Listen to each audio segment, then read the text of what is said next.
నమస్కారం, మా తెలంగాణ న్యూస్ కి స్వాగతం. హెడ్లైన్ చూద్దాం.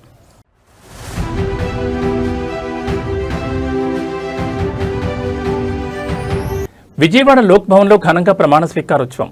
హాజరైన గవర్నర్ అబ్దుల్ నజీర్, సీఎం చంద్రబాబు.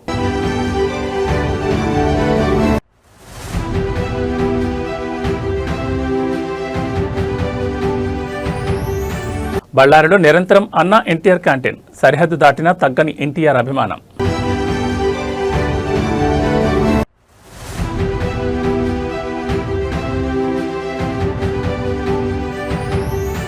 కేంద్ర ప్రభుత్వ వైఖరిపై తీవ్ర ఆందోళన.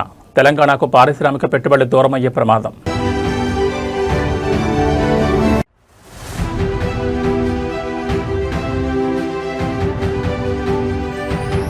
మూసీ పునరుజ్జీవనంపై సీఎం రేవంత్ రెడ్డి సమీక్ష. అంతర్జాతీయ ప్రమాణాలతో రివర్ ఫ్రంట్ అభివృద్ధి. ఇక డీటెయిల్స్ చూస్తే ఆంధ్రప్రదేశ్ నూతన లోకాయుక్తగా హైకోర్టు విశ్రాంత న్యాయమూర్తి జస్టిస్ తల్లాప్రగడ మల్లికార్జునరావు ప్రమాణ స్వీకారం చేశారు. విజయవాడలోని లోక్ భవన్లో జరిగిన ఈ కార్యక్రమానికి రాష్ట్ర గవర్నర్ జస్టిస్ అబ్దుల్ నజీర్, ముఖ్యమంత్రి నారా చంద్రబాబు నాయుడు హాజరయ్యారు. లోక్ భవన్ వేదికగా జరిగిన ఈ కార్యక్రమంలో జస్టిస్ మల్లికార్జునరావు చేత గవర్నర్ అబ్దుల్ నజీర్ లోకాయుక్తగా ప్రమాణ స్వీకారం చేయించారు. ప్రమాణ స్వీకారం అనంతరం గవర్నర్ మరియు ముఖ్యమంత్రి చంద్రబాబు ఆయనకు దుశ్శాల్వ కప్పి పుష్పగుచ్చాలు అందించి అభినందనలు తెలిపారు. ఈ కార్యక్రమంలో పలువురు హైకోర్టు న్యాయమూర్తులు, మంత్రులు, సీఎస్, డీజీపీతో పాటు పలువురు ఉన్నతాధికారులు పాల్గొన్నారు. జస్టిస్ మల్లికార్జునరావు 5 ఏళ్ల పాటు ఏపీలో లోకాయుక్త పదవిలో కొనసాగనున్నారు. ప్రజాప్రతినిధులు ప్రభుత్వ ఉద్యోగాల్లో జవాబుదారీతనాన్ని పెంపొందించడం, అవినీతి మరియు పరిపాలనా లోపాలపై వచ్చే ఫిర్యాదులను విచారించడంలో లోకాయుక్త కీలక పాత్ర పోషించనుంది.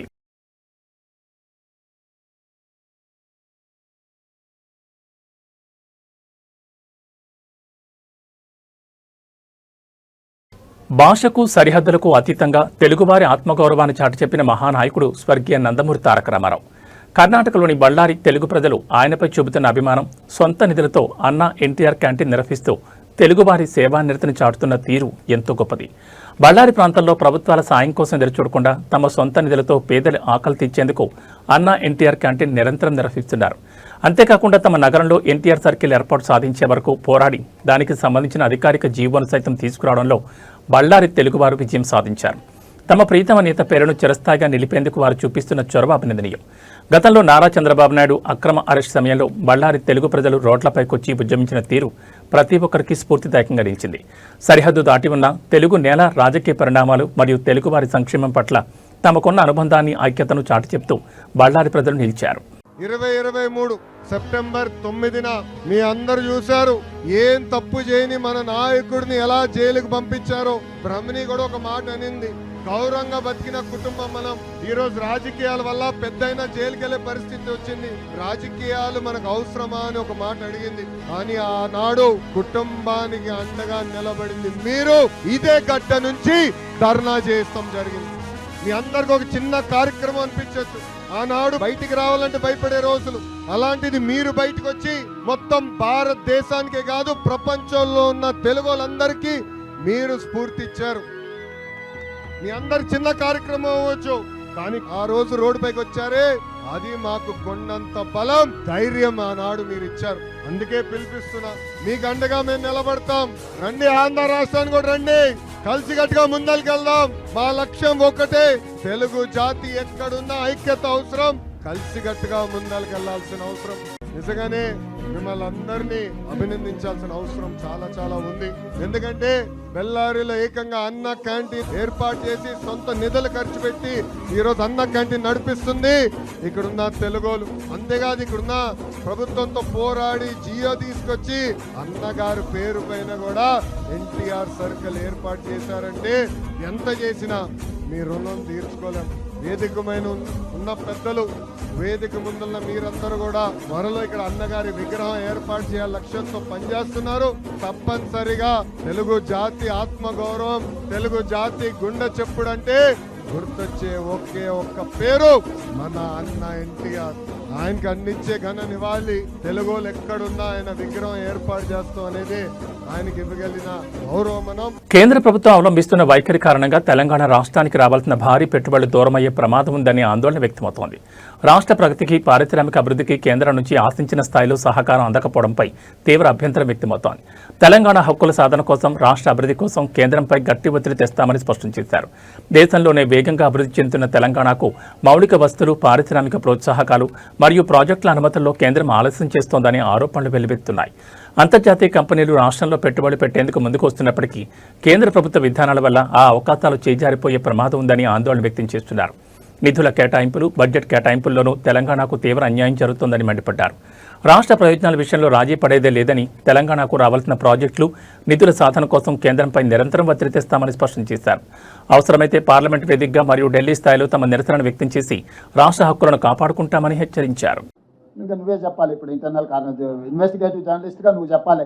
ఈరోజు తెలంగాణకు జరిగిన నాకు వ్యక్తిగతమైన పర్యటన కాదు, వ్యక్తిగతంగా నాకు అక్కడ వెళ్ళడానికి చేయడానికి ఇప్పుడు కొత్తగా ఏం నేను అమెరికా చూడటం లేదు, మొదటిసారి కాదు, ఇది చివరిసారి కాదు. కానీ ప్రభుత్వము, కేంద్ర ప్రభుత్వం రాష్ట్ర ప్రభుత్వానికి అనుమతి నిరాకరించడం ద్వారా మంచి యూనివర్సిటీలను పేదల కోసం తెచ్చే అవకాశం కోల్పోతున్నాం, మంచి క్రీడలకు సంబంధించిన పెట్టుబడులు ఆకర్షించలేకపోతున్నాం. తెలంగాణ రాష్ట్రంలో విదేశీ పెట్టుబడులను ఆకర్షించడానికి ఇది అంతరాయంగా మారుతుంది.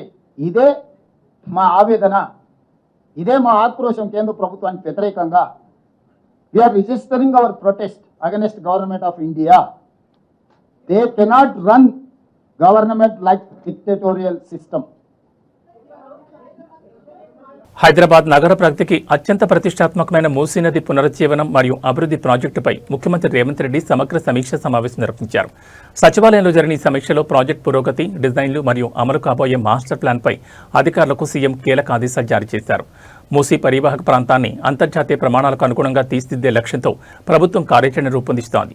మూసీ ప్రక్షాళన, డ్రైనేజ్, వ్యర్థాల నదిలో కలవకుండా మురుగునీటి శుద్ధి ప్లాంట్ల నిర్మాణం మరియు వాకింగ్ ట్రాక్లు, టూరిజం హబ్ల ఏర్పాటు పనులను వేగవంతం చేయాలని సీఎం రేవంత్ సూచించారు. నిర్వాసితుల పునరావాసం విషయంలో ఎలాంటి లోటుపాట్లు లేకుండా మానవీయ కోణంలో నిర్ణయం తీసుకోవాలని అధికారులను ఆదేశించారు. హైదరాబాద్ను గ్లోబల్ సిటీగా మార్చడంలో మూసీ రివర్ ఫ్రంట్ ప్రాజెక్ట్ మైలురాయిగా నిలవనుందని ముఖ్యమంత్రి పేర్కొన్నారు.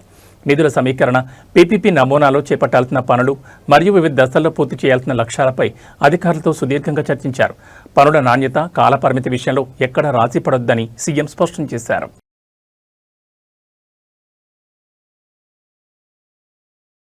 తాడేపల్లిలోని వైఎస్సార్ కాంగ్రెస్ పార్టీ కేంద్ర కార్యాలయంలో పార్టీ ముఖ్య నేతలతో మాజీ ముఖ్యమంత్రి వైఎస్ జగన్మోహన్ రెడ్డి కీలక సమావేశం నిర్వహించారు. రాబోయే స్థానిక సంస్థల ఎన్నికలకు పార్టీ శ్రేణులు పూర్తి స్థాయిలో సిద్ధం కావాలని ఆయన పిలుపునిచ్చారు. స్వేచ్ఛగా, నిష్పక్షపాతంగా ఎన్నికలు జరిగితే కూటమి ప్రభుత్వానికి ఓటమి తథ్యమని వైఎస్ జగన్ స్పష్టం చేశారు. కూటమి 2 ఏళ్ల పాలనలో అన్ని వైఫల్యాలే కనిపిస్తున్నాయని, ప్రజలు ఇప్పుడు గత వైఎస్ఆర్సీపీ 5 ఏళ్ల సంక్షేమ పాలనతో పోల్చి చూస్తున్నారని వైఎస్ జగన్ పేర్కొన్నారు. స్థానిక సంస్థలకు ప్రత్యక్ష ఎన్నికలు జరిగే అవకాశం ఉన్నందున ప్రతి నియోజకవర్గంలో బలమైన అభ్యర్థులను రంగంలో దింపాలని ఆదేశించారు. ఎక్కడా ఏకగ్రీవ ఎన్నికలకు తావివ్వకుండా ప్రతి స్థానంలోనూ వైఎస్ఆర్సీపీ అభ్యర్థులు గట్టిగా పోటీ చేయాలని స్పష్టం చేశారు. ఎన్నికలు ఎదుర్కొనేందుకు ప్రతి నియోజకవర్గంలో legal cell, media cell, social media విభాగాలను పటిష్టం చేయాలని దిశానిర్దేశం చేశారు. సెప్టెంబర్ 5 నుంచి వరుసగా జిల్లా, నియోజకవర్గ, మండల స్థాయి సమావేశాలు నిర్వహిస్తామని, సెప్టెంబర్ 23 నుంచి వెన్నుపోటు పార్టీ, వెన్నుపోటు పాలన బుక్లెట్తో ఇంటింటి ప్రచారం చేపట్టనున్నట్లు జగన్ వెల్లడించారు.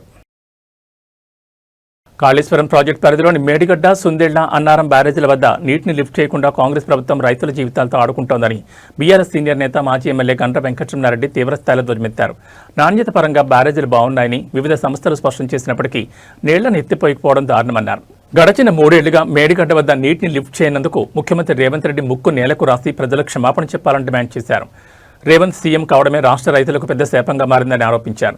సైన్యంలో పనిచేసిన అనుభవం ఉన్న నీటిపారుదల శాఖ మంత్రి ఉత్తమ్ కుమార్ రెడ్డికి కనీస మానవత్వం, ఇంగిత జ్ఞానం లేదా అని ప్రశ్నించారు. సాగునీరు అందక రైతులు తీవ్ర అల్లాడుతుంటే ప్రభుత్వం ఏమాత్రం పట్టించుకోవడం లేదని మండిపడ్డారు. రైతుల కష్టాలు తీర్చడం పక్కనబెట్టి కమిషన్లు, దందాలు, వాటాల కోసం కాంగ్రెస్ నాయకులు తమలో తాము కొట్టుకుంటున్నారని విమర్శించారు. కాంగ్రెస్ ప్రభుత్వానికి ఓట్లెత్తిన పాపానికి తెలంగాణ ప్రజలు, రైతాంగం తీవ్ర శిక్ష అనుభవిస్తున్నారని ఆవేదన వ్యక్తం చేశారు. తక్షణమే నీటిని లిఫ్ట్ చేసి సాగునీటిని విడుదల చేయాలని డిమాండ్ చేశారు.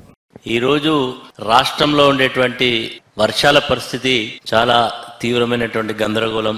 వాతావరణ శాఖ ఏమో మంచి వర్షాలు పడతాయి, అలర్ట్లు జారీ చేస్తున్నారు. కానీ నేను ఒక గ్రామీణ ప్రాంతం నుంచి ప్రాతినిధ్యం వహిస్తూ ఉన్నా. అది కూడా ఎక్కువ వర్షపాతం నమోదవుతుంది అనుకునే భూపాలపల్లి, ములుగు పరిసర ప్రాంతాల్లో కూడా ఆశించిన స్థాయిలో వర్షాలు లేవు. దురదృష్టం కొద్దీ రాష్ట్రంలో ప్రజలు అనుకున్నారు ఒక మార్పు అనుకుంటే రేవంత్ రెడ్డి గారిని ముఖ్యమంత్రిగా చేయడం ఈ ప్రజలు చేసుకున్నటువంటి పాపంగా కనబడతా ఉన్నది. రేవంత్ రెడ్డిని ముఖ్యమంత్రి చేయడం రైతులు చేసుకున్నటువంటి ఒక పెద్ద పాపం అయిపోయింది. ఈ రోజు ఇంత వాతావరణ పరిస్థితులు ఎలినో పరిస్థితులు ఉన్నాయని చెప్పినా కాళేశ్వరం ప్రాజెక్టును ఆయన ముఖ్యమంత్రి అయిన సందర్భం నుంచి ఆయన కాకముందుతోనే రాజకీయాల్లో వాడుకున్నాడు. 1,00,000 కోట్ల అవినీతి జరిగింది, ఈ ప్రాజెక్టు నిరుపయోగమైందని చెప్పి మాటలు మాట్లాడితే అదే సందర్భంలో 2 బ్లాక్స్ క్రాక్ చేయడం, ఇక దాన్ని మొత్తం కూడా కాళేశ్వరం కూలేశ్వరం అని చెప్పింది. మరి ఇప్పటికీ కేంద్ర ప్రభుత్వ సంస్థలు ఇద్దరు కూడా కలిసి నాటకం ఆడినారు. ఇటు కేసీఆర్ గారిని ఇమేజ్ని డ్యామేజ్ చేయాలని, మరి తెలంగాణ రైతుల నోట్లో మట్టి కొట్టి తెలంగాణ రైతులను నిరాశపరిచి 3 సంవత్సరాలు దాన్ని రాజకీయం కొరకు వాడుకున్నారు. నిన్ననే మరి మొన్న 3-4 రోజుల క్రితమే రిపోర్ట్ కూడా ఇవ్వడం జరిగింది.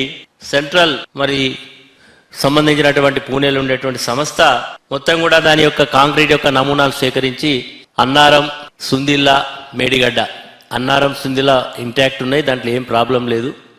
మరి మేడిగడ్డలో 2 బ్లాక్స్ క్రాక్స్ ఇచ్చినాయని చెప్పి రిపోర్ట్ ఇచ్చింది. మరి ఇచ్చిన తర్వాత కూడా ఈ రాష్ట్రంలో మంత్రివర్గంలో చాలా సీనియర్ మంత్రులు ఉన్నారు. రేవంత్ రెడ్డి కంటే చాలా సీనియర్స్ ఉన్నారు. చెప్పాలంటే రేవంత్ రెడ్డి సబ్ జూనియర్, జూనియర్లో జూనియర్. యాక్సిడెంటల్గా ఆయనకు అదృష్టం కలిసి ముఖ్యమంత్రి అయ్యాడు. ఈరోజు ఇరిగేషన్ శాఖ మంత్రి ఉన్నటువంటి ఉత్తమ్ కుమార్ రెడ్డి నేను అడుగుతా ఉన్నా, మీరు భారతదేశంలో ఎయిర్ ఫోర్స్లో దేశాన్ని రక్షించడానికి ఉద్యోగం చేసిళ్ళు, పైలట్గా సేవలు అందించిళ్ళు, కెప్టెన్గా మీరు పనిచేసిళ్ళు. మీకైనా దేశభక్తి, సమాజం పట్ల, రైతుల పట్ల ప్రేమ ఉండాలి కదా. మీ ముఖ్యమంత్రి మాట్లాడమన్న దాంట్లో మాట్లాడి డూడు బస్మన్లో కాదు. నిజంగా మీరు రైతాంగ కుటుంబం నుంచి వచ్చిన వాళ్ళే. అదే రైతాంగ కుటుంబం నుంచి వచ్చిన వాళ్ళు చాలామంది శాసనసభ్యులు ఉన్నారు, మంత్రులు ఉన్నారు, పార్లమెంట్ సభ్యులు ఉన్నారు. ఎందుకు మీరు ఈరోజు మాట్లాడడం లేదు?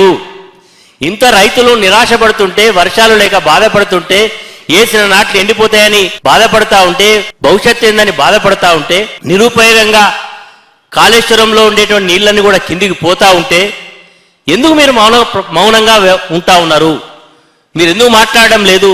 మీరు తెలంగాణ రైతుల పట్ల మీరు ఎందుకు అంకిత భావం లేదని చెప్పి నేను ఈరోజు మంత్రులను ప్రశ్నిస్తా ఉన్నా.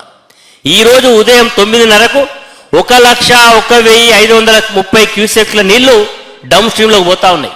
ఎన్ని రోజులు చెప్తారు ఈ కాళేశ్వరాన్ని పెట్టుకొని రాజకీయం చేస్తారు? నిజంగా రేవంత్ రెడ్డి ప్రభుత్వం చేసినటువంటి తప్పిదాలకు 3 సంవత్సరాల నుంచి రైతులకు గోస పెడుతున్న దానికి ఈ రోజు బేషరతుగా క్షమాపణ చెప్పినా, ముక్కు నేలకు రాసినా ఈ క్షమాపణ తీరదు. ఎందుకంటే అంత పెద్ద మొత్తంలో రైతులకు అన్యాయం చేస్తున్నది ఈనాటి ప్రభుత్వం. మీకు ఓట్లేసిన పాపానికి రైతులు ఇంత బాధపడాలా, ఇంత కష్టపడాలా? ఇప్పటికైనా మీనమేషాలు లెక్కించకుండా తక్షణమే కాళేశ్వరం ప్రాజెక్టుకు సంబంధించినటువంటి పంప్స్ ఆన్ చేయండి. తెలంగాణ కాంగ్రెస్ పార్టీలో తీవ్ర చర్చనీయాంశంగా మారిన మంత్రి కొండా సురేఖ ప్రణాళిక సంఘం ఉపాధ్యక్షులు చిన్నారెడ్డి వ్యవహారంలో టీపీసీసీ క్రమశిక్షణ కమిటీ తమ నివేదికను పూర్తి చేసింది. హైదరాబాద్లో టీపీసీసీ అధ్యక్షుడు మహేష్ కుమార్ గౌడ్ను కలిసిన కమిటీ బాధ్యులు నివేదికను ప్రత్యక్షంగా అందజేశారు. టీపీసీసీ క్రమశిక్షణ committee chairman Mallu Ravi, vice chairman Shyam Mohan కలిసి టీపీసీసీ అధ్యక్షులు మహేష్ కుమార్ గౌడ్కు ఈ సమగ్ర నివేదికను సమర్పించారు. మంత్రి కొండా సురేఖ చేసిన కొన్ని వ్యాఖ్యలు, అలాగే చిన్నారెడ్డికి సంబంధించిన అంశాలపై వచ్చిన అభ్యంతరాలు, ఫిర్యాదులను పరిశీలించిన క్రమశిక్షణ కమిటీ పూర్తి స్థాయిలో అధ్యయనం చేసి ఈ రిపోర్టును తయారు చేసింది. పార్టీ క్రమశిక్షణ, అంతర్గత సమన్వయం దెబ్బతినకుండా ఉండేందుకు నివేదికలోని ముఖ్యాంశాల ఆధారంగా టీపీసీసీ చీఫ్ మరియు కాంగ్రెస్ అధిష్టానం తదుపరి చర్యలు తీసుకోనున్నారు. సదరు నేతల నుంచి వివరణ కోరతారా లేదా హెచ్చరికలు జారీ చేస్తారా అనే అంశంపై కాంగ్రెస్ వర్గాల్లో తీవ్ర ఉత్కంఠ నెలకొంది.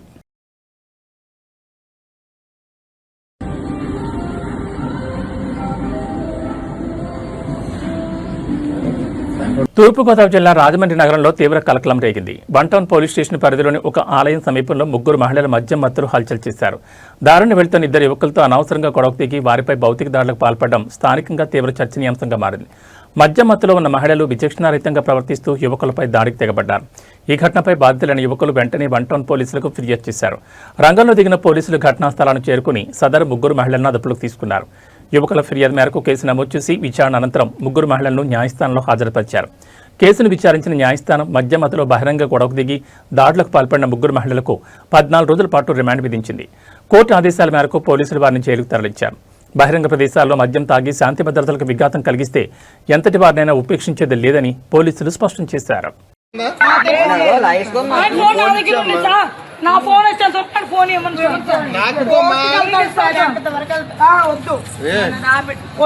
వద్దు డైరెక్ట్ ఫోన్ వెళ్తాను.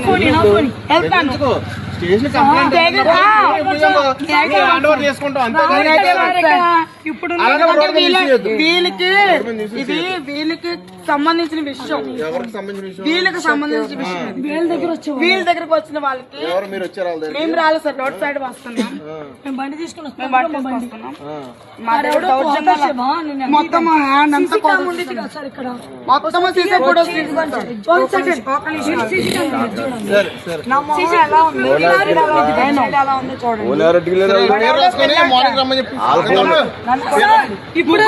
ముగ్గురు ఇప్పుడే రప్పించాలి.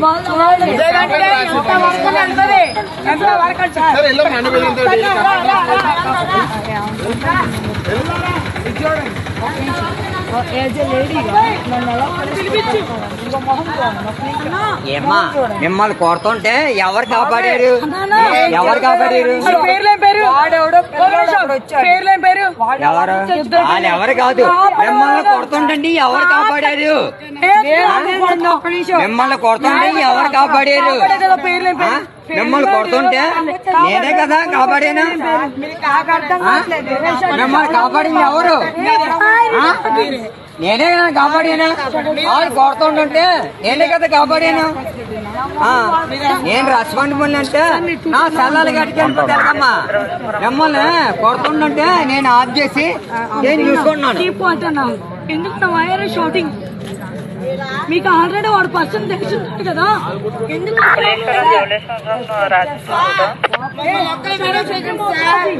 మమ్మల్ని ఒక్కలే వీడియోకి నేను డ్యూటీ పర్పస్ మీద వచ్చాను. వాళ్ళు కూడా తీయాలి సార్, వాళ్ళు కూడా తీయాలి.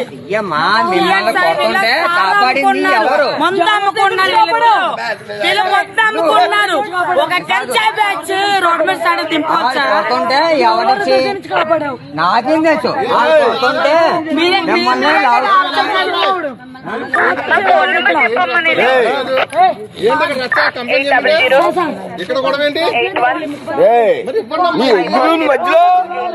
వంటానమ్మా వంటాను మెయిన్ రోడ్ లో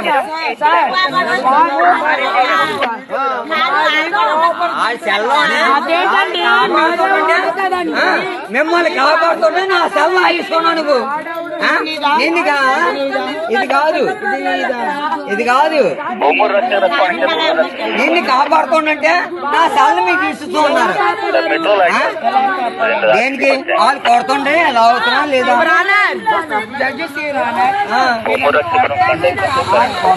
నేను మామూలుగా సూర్యాపేట జిల్లాలో అత్యంత విషాదకర ఘోర రోడ్డు ప్రమాదం చోటు చేసుకుంది. కోదాడ మండలం ద్వారకుంట సమీపంలో ఆగి ఉన్న కంటైనర్ను వేగంగా వచ్చిన ప్రైవేట్ ట్రావెల్స్ బస్సు ఢీకొట్టడంతో 5 ప్రయాణికులు అక్కడికక్కడి దుర్మరణం చెందారు. ప్రమాద తీవ్రతకు మరో 20 మంది ప్రయాణికులు తీవ్రంగా గాయపడ్డారు. హైదరాబాద్ నుంచి ఏలూరు వెళ్తున్న బస్సు ద్వారకుంట వద్దకు రాగానే రహదారి పక్కన నిలిపి ఉంచిన కంటైనర్ను బలంగా ఢీకొట్టింది. ఢీకొట్టిన తీవ్రతకు బస్సు ముందు భాగం పూర్తిగా నుజ్జునుజ్జై కంటైనర్ కిందకు దూసుకెళ్లింది. నిద్రమత్తులో ఉన్న ప్రయాణికులు తీవ్ర దిగ్భ్రాంతికి గురయ్యారు. బస్సు శకలాల మధ్య ఇరుక్కుపోయిన బాధితులను కాపాడమంటూ చేసిన ఆర్తనాదాలతో ఘటనా స్థలం భయాందోళనగా మారింది. సమాచారం అందుకున్న వెంటనే స్థానికులు పోలీసులు ఘటనా స్థలానికి చేరుకుని సహాయక చర్యలు చేపట్టారు. జేసీబీ సాయంతో బస్సును పక్కకు తొలగించి శకలాల్లో ఇరుక్కున్న వారిని బయటకు తీశారు.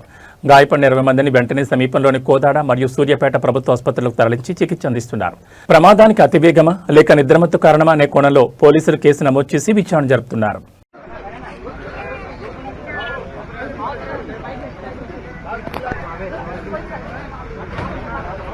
అన్నారు జరగను కొంచెం అటు జరుగు.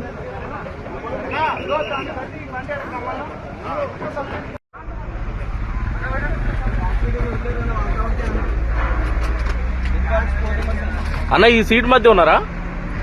ఈ సీట్ల మధ్య ఉన్నారా? ఓకే. దేశంలో H1N1 ఫ్లూ కేసులు నమోదవుతున్న నేపథ్యంలో Indian Council of Medical Research director general doctor Rajiv Bahal కీలక ప్రకటన చేశారు.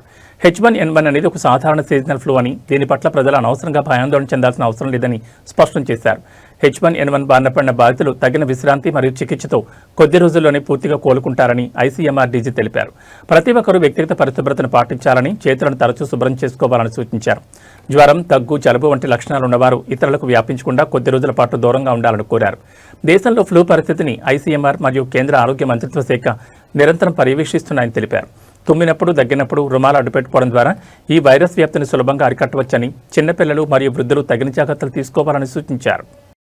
इस वक्त जो फ्लू के केसेस हो रहे हैं उनमें से अधिकतम केसेस जो हैं वो बहुत माइल्ड हैं और सेल्फ लिमिटिंग हैं और कुछ दिनों में स्वयं ही ठीक हो जाएंगे. सिर्फ सीवियर केसेस जो अगर कोई होता है तो उसमें कुछ इलाज की ज़रूरत पड़ेगी, जो कि अस्पतालों में जाना पॉसिबल हो सकता है कहीं हो तो. लेकिन आप सब क्या कर सकते हैं? यदि आप बीमार हैं तो कोशिश करें कि 2-3 दिन जब आप बीमार होते हैं, जब आपको खांसी, ज़ुकाम, गले में दर्द, बुखार या शरीर दुखता है, वो पहले 2-3 दिन जो हैं ज़्यादा लोगों से ना मिलें और रेस्ट करें. और उसको अगर आप मिलें तो थोड़ा सा डिस्टेंस उनसे बना के रखें, लोगों के बहुत पास ना जाएं. यदि खांसी करें या छींकें तो अपने फेस को, अपने मुंह को और नाक को कवर कर लें जिससे कि ये फैले नहीं. बार बार अपने हाथ धोएं. और बाकी लोग भी जो बीमार नहीं भी हैं, जिनको फ्लू नहीं है, वो भी अपना हाथ दिन में कई बार अगर धोएंगे और थोड़ा सा डिस्टेंस बना के रखेंगे दूसरे लोगों के से जिनको जो खांसी आ रही है या ज़ुकाम है या बुखार है, तो वायरस जो है वो कम फैलेगा. यदि आप लोग ये चीज़ों के ऊपर ध्यान दें तो आपको फ्लू होने का चांस कम हो जाएगा. लेकिन किसी भी तरह की इस वक्त चिंता की आवश्यकता नहीं है इस बीमारी की वजह से. ये एक सीजनल बीमारी है, सीजनल फ्लू है और इस वक्त ये मानसून की पीक है. और उसके ऊपर हम लोग ICMR से, मिनिस्ट्री ऑफ हेल्थ से पूरी सिचुएशन के ऊपर पूरा ध्यान से उसको मॉनिटर कर रहे हैं. लेकिन एज सिटीजन्स आपको इस वक्त इस चीज़ की किसी प्रकार की गहरी चिंता या चिंता करने की आवश्यकता नहीं है. హైదరాబాద్ బులియన్ మార్కెట్లో పసిడి, వెండి ధరల పరుకు కాస్త విరామం ఇచ్చాయి. నేడు మార్కెట్లో బంగారం, వెండి రేట్లు స్థిరంగా కొనసాగుతుండటంతో కొనుగోలుదారులు ఊపిరి పీల్చుకుంటున్నారు. ప్రధాన నగరాల్లోని ప్రధాన పసిడి వర్తకుల సమాచారం ప్రకారం వివరాలు చూస్తే హైదరాబాద్ బులియన్ మార్కెట్లో 24 క్యారెట్ల 10 గ్రాముల మేలిమి బంగారం ధర 1,63,750 వద్ద స్థిరంగా కొనసాగుతోంది. అలాగే ఆభరణాల తయారీకి ఉపయోగించే 22 క్యారెట్ల 10 గ్రాముల పసిడి ధర 1,50,100 రూపాయల వద్ద నమోదైంది. అంతర్జాతీయ మార్కెట్ హెచ్చుతగ్గులు మరియు ద్రవ్యోల్బణ ప్రభావంతో పసిడి ధరలు ఈ స్థాయిలో స్థిరపడ్డాయి. మరోవైపు వెండి ధరలు కూడా స్థిరంగానే ఉన్నాయి.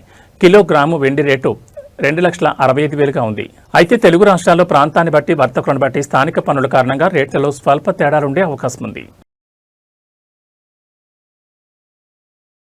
తెలంగాణ రాష్ట్రంలో ఇవాళ కూడా వర్షాలు కొనసాగే అవకాశం ఉందని హైదరాబాద్ వాతావరణ కేంద్రం తెలిపింది. రాష్ట్రంలోని పలు జిల్లాల్లో ఉరుములు, మెరుపులు, ఈదురుగాలతో కూడిన వర్షాలు కురిసే అవకాశం ఉందని పేర్కొంటూ పలు జిల్లాలకు ఎల్లో అలర్ట్ జారీ చేసింది.